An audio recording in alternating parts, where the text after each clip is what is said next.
കാനഡയിൽ വന്നിട്ട് ഞാൻ എന്റെ ബാച്ചലർ ലൈഫിൽ യൂസ് ചെയ്യാത്തൊരു സാധനമായിരുന്നു ഡിഷ് വാഷർ എന്ന് പറയുന്നത്. ഇതെങ്ങനെ യൂസ് ചെയ്യേണ്ടതെന്ന് പലരും ചോദിക്കുന്ന ക്വസ്റ്റനാണ്. അപ്പൊ അത് ഞാൻ നിങ്ങൾക്ക് വേണ്ടി ഇന്ന് കാണിച്ചു തരാം. മെയിനായിട്ട് നമ്മുടെ ഡിഷ് വാഷറിൽ രണ്ട് ട്രേസ് ആണ് ഉള്ളത്. ഒന്ന് ബോട്ടം ട്രേ, രണ്ടാമത്തെ ടോപ്പ് ട്രേ.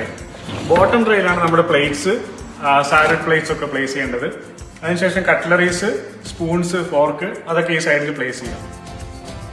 മുകളിലത്തെ ട്രേയിൽ നമ്മൾ നോർമലായിട്ട് പ്ലേസ് ചെയ്യേണ്ടത് ഗ്ലാസുകൾ, മഗ്ഗുകൾ, ചെറിയ പോട്ട്സ്, കുഞ്ഞു പോട്ട്സ്, ഇത്ര സാധനങ്ങൾ മുകളിൽ ഇടുക. ഇനിയിപ്പം മറ്റേ തോമോ അങ്ങനത്തെ സാധനമൊക്കെ ഉണ്ടെങ്കിൽ, അല്ലെങ്കിൽ സ്പൂൺസ് ഒക്കെ അഡീഷണൽ ഉണ്ടെങ്കിൽ അതൊക്കെ ഇവിടെ പ്ലേസ് ചെയ്യാം. അതിനുശേഷം നമ്മളിവിടെ വാഷിംഗ് ലിക്വിഡ് ഒഴിക്കുക, അല്ലെങ്കിൽ വാഷിംഗ് പൗഡർ ഇടുക.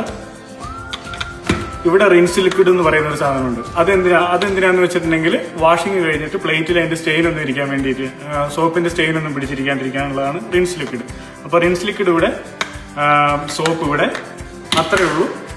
Easy. See you on next video.